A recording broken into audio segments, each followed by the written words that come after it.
नमस्कार दोस्तों। आज की इस वीडियो में आप लोगों का स्वागत है। जीके जीएस स्टडी में आप लोगों का वेलकम है।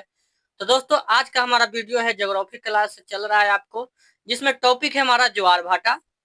तो दोस्तों, ज्वार भाटा से आपके लिए हम 20 प्रश्न लाए हैं, जो यूपीएससी प्रीलिम्स के लिए बहुत महत्वपूर्ण है और खासकर अनदर एग्जाम के लिए भी वेरी इंपॉर्टेंट है। तो दोस्तों, क्लास शुरू करते हैं। क्लास शुरू करने से पहले आप लोगों को एक काम है जिसे करना है। वो काम है आप लोगों को चैनल को सब्सक्राइब करना और लाइक करना और शेयर करना।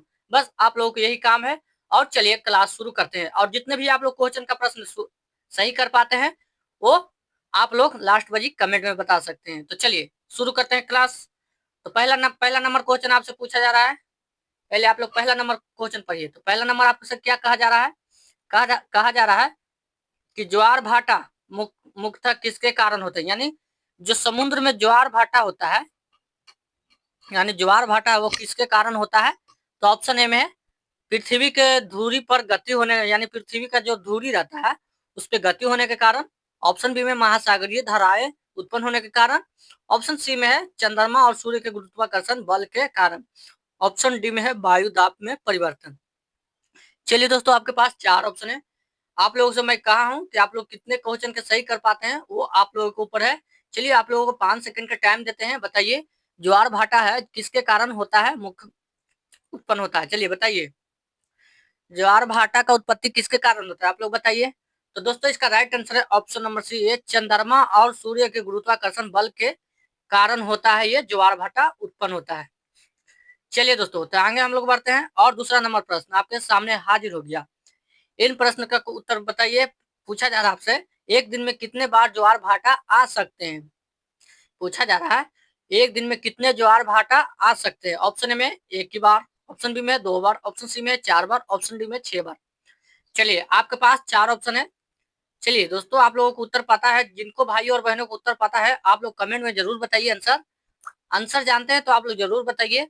तो चलिए, इसका राइट आंसर है ऑप्शन नंबर सी, ये 4 बार आता है। के बार? 2 बार नीचे नीचे और 2 बार ऊपरे, ज्वार भाटा। चलिए आगे हम लोग बढ़ते हैं।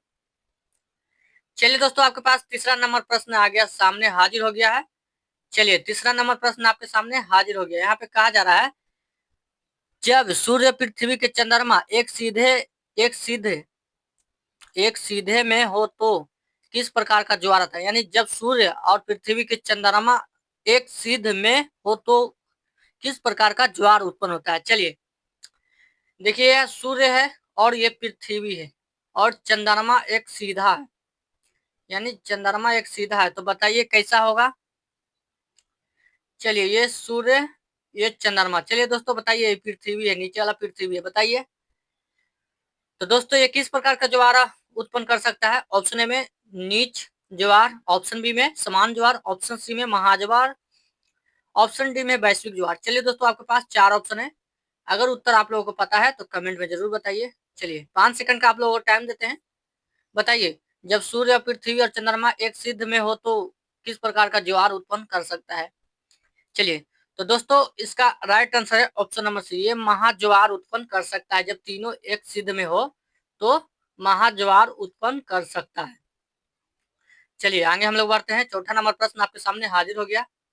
चलिए, यहाँ पे पूछा जा रहा है, नीच ज्वार तब आता है जब, देखिए एगो उच्च ज्वार होता है, एगो नीच ज्वार होता है। तो पूछा जा रहा है नीच ज्वार कब आता है? नीच ज्वार तब आता है जब क्या होता है? जब पूर्णिमा का दिन हो। ऑप्शन बी में सूर्य और चंद्रमा पृथ्वी एक ही ओर हो। ऑप्शन सी में है सूर्य और चंद्रमा पृथ्वी से समकोण बनाए। ऑप्शन डी में है पृथ्वी और चंद्रमा एक सिद्ध में हो। चलिए बताइए, नीच ज्वार कब उत्पन्न होता है? बताइए। आप लोगों से 5 सेकंड का टाइम है दोस्तों, आप लोग बता सकते हैं कमेंट में। चलिए, ये आपका राइट आंसर है, सूर्य और चंद्रमा पृथ्वी के समकोण बनाए, यानी सूर्य और चंद्रमा पृथ्वी के समकोण बनाए तभी ये नीच ज्वार उत्पन्न होता है। चलिए दोस्तों, आपके पास आ गया 5वां नंबर प्रश्न। चलिए 5वां नंबर प्रश्न आप लोग बता सकते हैं। पूछा जा रहा है आप लोगों से, ज्वार की ऊंचाई सबसे अधिक कब होती है? जो ज्वार होता है, यानी दो ज्वार होता है, उनका ज्वार की ऊंचाई सबसे अधिक कौन सी होती है, कब होती है? पूछा जा रहा है। ऑप्शन ए में अमावस्या और पूर्णिमा को, ऑप्शन बी में अष्टमी को, ऑप्शन सी में अर्ध चंद्र के समय, ऑप्शन डी में संक्रांति के दिन। चलिए दोस्तों, आपके पास 4 ऑप्शन है। अगर उत्तर पता है तो आप लोग जरूर बताइए कमेंट में। चलिए तो देखिए दोस्तों, ये ज्वार की सबसे ऊंचाई कब आती है? जब अमावस्या और पूर्णिमा का दिन होता है, तब ये ज्वार की ऊंचाई सबसे अधिक होती है। चलिए, आशा करता हूँ आप लोगों को पूरा समझ में आ रहा होगा और आप लोग ऑब्जेक्टिव को भी पूरा सही कर पा रहे होंगे। मैं आशा करता हूँ आप लोग कमेंट में जब भी पूछे आप लोग कमेंट बताइए, और जितना भी सही हो आपका प्रश्न, एक कॉपी लेके नोट करिए कि हमारा इतना सही हुआ, और लास्ट वही कमेंट में बता देना है कि हमको इतना सही हुआ। और खासकर टेलीग्राम चैनल पर जुड़ जाइए, वहां पे होगा आपको चैप्टर बाय चैप्टर वहां नोट्स मिलते रहता है। चलिए, तो यहाँ पर पूछा जा रहा है ज्वारीय ऊर्जा किस प्रकार की ऊर्जा है? ज्वारीय ऊर्जा किस प्रकार की ऊर्जा है? तो ऑप्शन ए में तापीय ऊर्जा है, ऑप्शन बी में अक्षय ऊर्जा है, ऑप्शन सी में जैव ऊर्जा है, ऑप्शन डी में खनिज ऊर्जा है। चलिए, आपके पास 4 ऑप्शन है। ज्वारीय ऊर्जा किस प्रकार की ऊर्जा है? चलिए बताइए। आप लोगों को 5 सेकंड का टाइम देते हैं दोस्तों। तो देखिए, ये अक्षय ऊर्जा आता है। क्या? अक्षय ऊर्जा। ज्वारीय ऊर्जा को क्या कहते हैं? अक्षय ऊर्जा कहते हैं। चलिए आगे हम लोग बढ़ते हैं। चलिए आगे आपके सामने 7वां नंबर प्रश्न। 7वां नंबर प्रश्न आपसे क्या कह रहा है? निम्न में से कौन सी ज्वार भाटा प्रभावित नहीं करता है? वो कौन सी ज्वार भाटा है जो प्रभावित नहीं कर सकता है? चंद्रमा की स्थिति से, ऑप्शन ए में है चंद्रमा की स्थिति से, ऑप्शन बी में है सूर्य की स्थिति से, ऑप्शन सी में है पृथ्वी के गुरुत्वाकर्षण से, ऑप्शन डी में है समुद्र की लवणता से। चलिए दोस्तों, आपके पास 4 ऑप्शन है। अगर उत्तर पता है तो आप लोग बता सकते हैं, नहीं तो हमारे बताने का वेट करिए। देखिए, ज्वार भाटा का प्रभाव कब नहीं पड़ेगा? जब समुद्र में लवणता हो, तब ये ज्वार भाटा का प्रभाव नहीं पड़ेगा, यानी सेम रहेगा, बराबर। ऑप्शन नंबर आपका डी राइट आंसर है। चलिए आगे आपका 8वां नंबर प्रश्न पूछा जा रहा है। 8वां नंबर प्रश्न आप लोग पढ़िए। ज्वारों का अध्ययन किस नाम से जाना जाता है? पूछा जा रहा है ज्वारों का अध्ययन किस नाम से जाना जाता है? ऑप्शन ए में सिस्मोलॉजी, ऑप्शन बी में टाइटोलॉजी, ऑप्शन डी सी में मीटोरोलॉजी, ऑप्शन डी में ओशनोलॉजी। चलिए दोस्तों, आपके पास 4 प्रकार के ऑप्शन दिए गए हैं। चलिए, उत्तर पता है तो आप लोगों को 5 सेकंड हम देता हूँ। चलिए कमेंट में आंसर बताइए आप लोग। तो ये दोस्तों आपका राइट आंसर है, ऑप्शन नंबर आपका बी। ये ज्वारों का अध्ययन को टाइटोलॉजी कहा जाता है और समुद्र को अध्ययन को सिस्मोलॉजी कहा जाता है। चलिए आगे हम लोग बढ़ते हैं। चलिए दोस्तों, आगे आपके पास 9वां नंबर प्रश्न आ गया।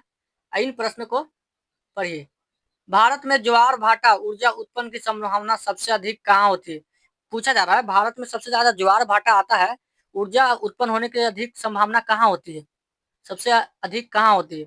ऑप्शन ए में सुंदरबन में, ऑप्शन बी में खंबात की खाड़ी में, ऑप्शन सी में है गोदावरी डेल्टा में, ऑप्शन डी में है पंपा देवी में। पंप नदी में, पंप देवी नहीं दोस्तों, पंपा नदी में। चलिए आप लोग बताइए। उत्तर पता है तो आप लोग जरूर कमेंट में बताइए। भारत में ज्वार भाटा सबसे ऊर्जा उत्पादन की संभावना सबसे अधिक कहाँ होती है? तो दोस्तों, इसका राइट आंसर है ऑप्शन नंबर आपकी खंबात की खाड़ी में, ये सबसे ज्यादा उत्पन्न होती है। भारत में ज्वार है जो खंबात की खाड़ी है, वो सबसे ज्यादा उत्पन्न होती है। चलिए आगे हम लोग बढ़ते हैं। चलिए, आपके पास 10वां नंबर प्रश्न आ गया। यहाँ पे कहा जा रहा है ज्वारीय ऊर्जा उत्पादन के लिए जरूरत शर्तें क्या है? यानी ज्वारीय जब ऊर्जा उत्पादन के लिए जरूरी शर्तें क्या है? ऑप्शन ए में है उच्च पर्वतीय क्षेत्र में होगा, ऑप्शन बी में है स्थिर जल स्तर पर होगा, ऑप्शन सी में है उच्च ज्वार और निम्न ज्वार के पर्याप्त अंतर में होगा, ऑप्शन डी में है गहरे जल की उपस्थिति में होगा। चलिए दोस्तों, आपके पास 4 ऑप्शन है। चलिए, आप लोग उत्तर जानते हैं तो आप लोगों को 5 सेकंड का टाइम देता हूँ, आप लोग उत्तर बताइए। चलिए जानते हैं, जितने भी भाई और बहनें जानते हैं उन सभी से निवेदन है कि आप लोग जरूर आंसर बताने की कोशिश करिए। आपके अंदर वो कॉन्फिडेंस बिल्ड होगा, आपके अंदर ग्रोथ होगा। तो देखिए, 10वां नंबर प्रश्न का आपका राइट आंसर है ऑप्शन नंबर आपका सी। ये उच्च और निम्न ज्वार पर्याप्त पर अंतर करता है कि कहाँ उत्पन्न ज्यादा शर्त लगाना है कि नहीं। चलिए आगे हम लोग बढ़ते हैं। चलिए, आपके पास 11 नंबर प्रश्न आ गया और यहाँ पे कहा जा रहा है आप लोगों से, क्या कहा जा रहा है आप लोग पढ़िए। टाइड गेज का प्रयोग किया जाता है। पूछा जा रहा है एक टाइड गेज होता क्या है? तो टाइड गेज का प्रयोग कहाँ किया जाता है? ऑप्शन में समुद्र जल की लवणता मापने के लिए, ऑप्शन बी में है समुद्र तापमान मापने के लिए, ऑप्शन बी में सी में है ज्वार भाटा मापने के लिए, ऑप्शन डी में है समुद्री धाराओं की गति मापने के लिए। चलिए भाई बताइए आप लोग, टाइड गेज किसका मापन है? आप लोगों को 5 सेकंड का टाइम देता हूं, अगर आप लोग जानते हैं उत्तर तो बता सकते हैं कमेंट में। तो देखिए आपका राइट आंसर है ऑप्शन नंबर सी, ये ज्वार भाटा मापने के लिए टाइड गेज का उपयोग किया जाता है। चलिए आगे आपके सामने, तो दोस्तों 12 नंबर प्रश्न आपके सामने हाजिर हो गया। ज्वार भाटा मुख्य रूप से किस प्रकार की गति का उदाहरण है? ज्वार भाटा मुख्य रूप से किस गति का उदाहरण है? बताइए। ऑप्शन ए में दोलन की गति, ऑप्शन बी में रैखिक गति, ऑप्शन सी में चक्रीय गति, ऑप्शन डी में अनियमित गति। चलिए दोस्तों आपके पास 4 ऑप्शन है, उत्तर बता सकते हैं तो आप लोगों को 5 सेकंड का टाइम देता हूं। चलिए, ज्वार भाटा का मुख्य रूप से किस प्रकार की गति का उदाहरण है? तो दोस्तों इसका चलिए आप लोगों से पूछा जा रहा है, तो ये दोस्तों आपका राइट आंसर है ऑप्शन नंबर सी, ये चक्रीय गति का उदाहरण है ज्वार भाटा। चलिए आगे हम लोग बढ़ते हैं। चलिए दोस्तों आगे आपके पास 13 नंबर प्रश्न, और 13 नंबर प्रश्न का आप लोग जवाब देंगे। यहाँ पे पूछा जा रहा है ज्वारों के कारण समुद्र में कौन सा प्रभाव होता है? जब ज्वार आता है तो समुद्र में ज्वार के आने के कारण समुद्र में कौन सा प्रभाव होगा, यानी होता है? ऑप्शन में जल स्तर है जो अपवर्तित रहेगा, यानी घटेगा बढ़ेगा नहीं। ऑप्शन बी में है जल स्तर बढ़ता रहेगा और घटता रहेगा। ऑप्शन सी में जल पूरी तरह से सूख जाता है। ऑप्शन डी में समुद्र में भूकंप आता है। चलिए दोस्तों आपके पास मात्र 5 सेकंड का टाइम देता हूं आप लोगों को इस प्रश्न का कमेंट में आंसर बताने के लिए।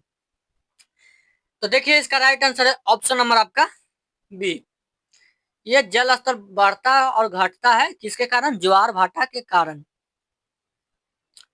चलिए 14 नंबर प्रश्न आपके सामने हाजिर हो गया।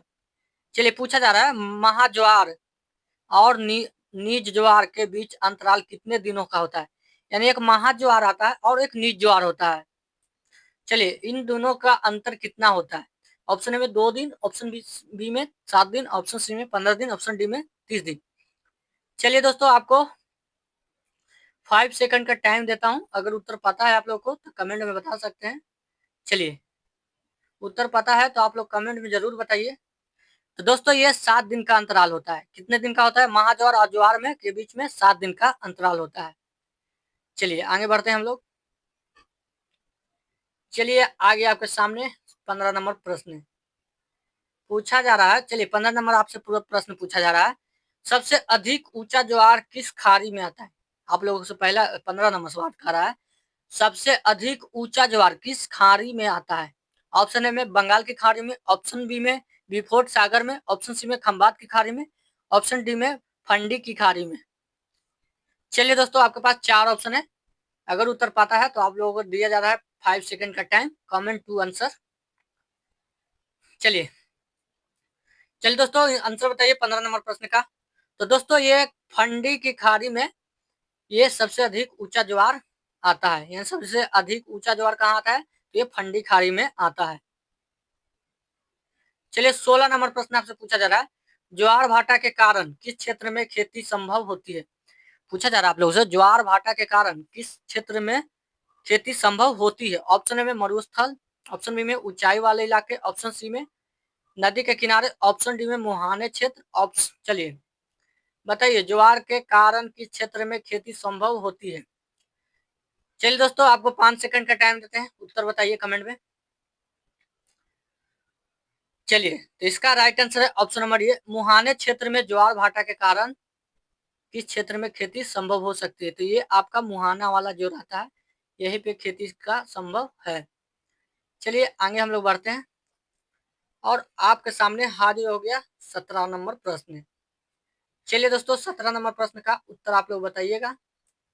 चलिए पूछा जा रहा है आपसे, ज्वारीय ऊर्जा उत्पादन किस सिद्धांत के पर आधारित है? जो ज्वारीय ऊर्जा है उत्पादन करने के लिए किस सिद्धांत पर आधारित है? ऑप्शन ए में द्रव्यमान संरक्षण, ऑप्शन बी में ऊष्मा संचरण, ऑप्शन सी में संभावित ऊर्जा और विद्युत ऊर्जा, ऑप्शन डी में विद्युत चुंबकीय प्रेरणा। चलिए आपके पास 4 ऑप्शन है, अगर उत्तर जितने भी जानते हैं तो उन सभी से आग्रह है कि कमेंट में आंसर बताइए। और एक और बात, चैनल पर अभी तक है, चैनल को सब्सक्राइब नहीं किए हैं तो कर लीजिए और नोटिफिकेशन ऑल कर लीजिए ताकि हमारा वीडियो आपके पास जाता रहे। चलिए, तो दोस्तों इसका राइट आंसर है ऑप्शन नंबर आपका सी। ये संभावित ऊर्जा और विद्युत ऊर्जा के सिद्धांत पर आधारित किया गया है, ज्वारीय भाटा, ज्वारीय ऊर्जा। चलिए आगे हम तो बढ़ते हैं। यहाँ पे 18 नंबर प्रश्न पूछा जा रहा है, नीच ज्वार में जल स्तर कैसा होता है? नीच ज्वार में जल स्तर कैसा होता है? ऑप्शन ए में बहुत अधिक, ऑप्शन बी में समान, ऑप्शन सी में बहुत कम, ऑप्शन डी में स्थिर। चलिए दोस्तों आपके पास 4 ऑप्शन है। चलिए आपको मात्र 5 सेकंड का टाइम देता हूँ। चलिए, नीचे ज्वार में जल स्तर कैसा होगा? घटेगा, बढ़ेगा, समान रहेगा, अधिक होगा? चलिए दोस्तों, तो ये आपका राइट आंसर है ऑप्शन ए, बहुत नीचे ज्वार में सबसे बहुत कम जाता है, यानी जल का स्तर है जो बहुत कम जाता है। ऑप्शन नंबर सी आपका राइट आंसर है। चलिए आगे हम लोग बढ़ते हैं, और ये रहा आज का 19 नंबर प्रश्न आपके सामने हाजिर। चलिए, ज्वार भाटा की गति सबसे अधिक कौन नियंत्रित करता है? यानी ज्वार भाटा का जो गति रहता है उसको नियंत्रित करने के लिए सबसे अधिक नियंत्रित कौन करता है? चलिए दोस्तों बताइए। तो दोस्तों इसका राइट ऑप्शन नंबर ए में सूर्य, ऑप्शन नंबर बी में पृथ्वी की गति, ऑप्शन नंबर सी में चंद्रमा, ऑप्शन नंबर समुद्र की गहराई। चलिए, ज्वार भाटा की गति का सबसे अधिक नियंत्रण करता है कौन? आपसे ये प्रश्न पूछा गया है। चलिए दोस्तों, आप लोगों को चैप्टर बाय चैप्टर हम कराते आए हैं और आगे भी कराते रहेंगे, इसलिए आप लोग जितने भी नहीं देखे हैं चैप्टर अपना पढ़िएगा और उन चैप्टरों के साथ ऑब्जेक्टिव लगाने का कोशिश करिएगा। उसके लिए आपको पूरा फुल प्रोसेस में बताया गया है, ऑब्जेक्टिव आप लोगों को कराया गया है और मेन कराया गया है। तो दोस्तों इसका राइट आंसर है ऑप्शन नंबर आपका सी। ये चंद्रमा है जो ज्वार भाटा पर सबसे अधिक नियंत्रण करता है। चलिए दोस्तों, ये 20वां नंबर आपके सामने हाजिर है, और ये दोस्तों आप लोगों के लिए है, होमवर्क के लिए। इस प्रश्न का उत्तर आपको लास्ट में ही बताना है। ज्वार भाटा का सबसे अधिक प्रभाव किस प्रकार का तटरेखा पर देखा जाता है? चलिए इसका उत्तर आप लोगों को बताना है। आज के क्लास हम यहीं तक रखते हैं, और आइए हमारे नेक्स्ट वीडियो में। और जाते जाते आप लोगों से एक निवेदन है, चैनल पर नए हैं तो चैनल को सब्सक्राइब और लाइक और शेयर करके जाएं, और साथ ही टेलीग्राम चैनल पर जुड़ जाएं, वहां पे आप लोगों को पीडीएफ मिलता रहेगा। थैंक यू, धन्यवाद दोस्तों। आपके लिए हम chapter by chapter revision class चला रहे हैं।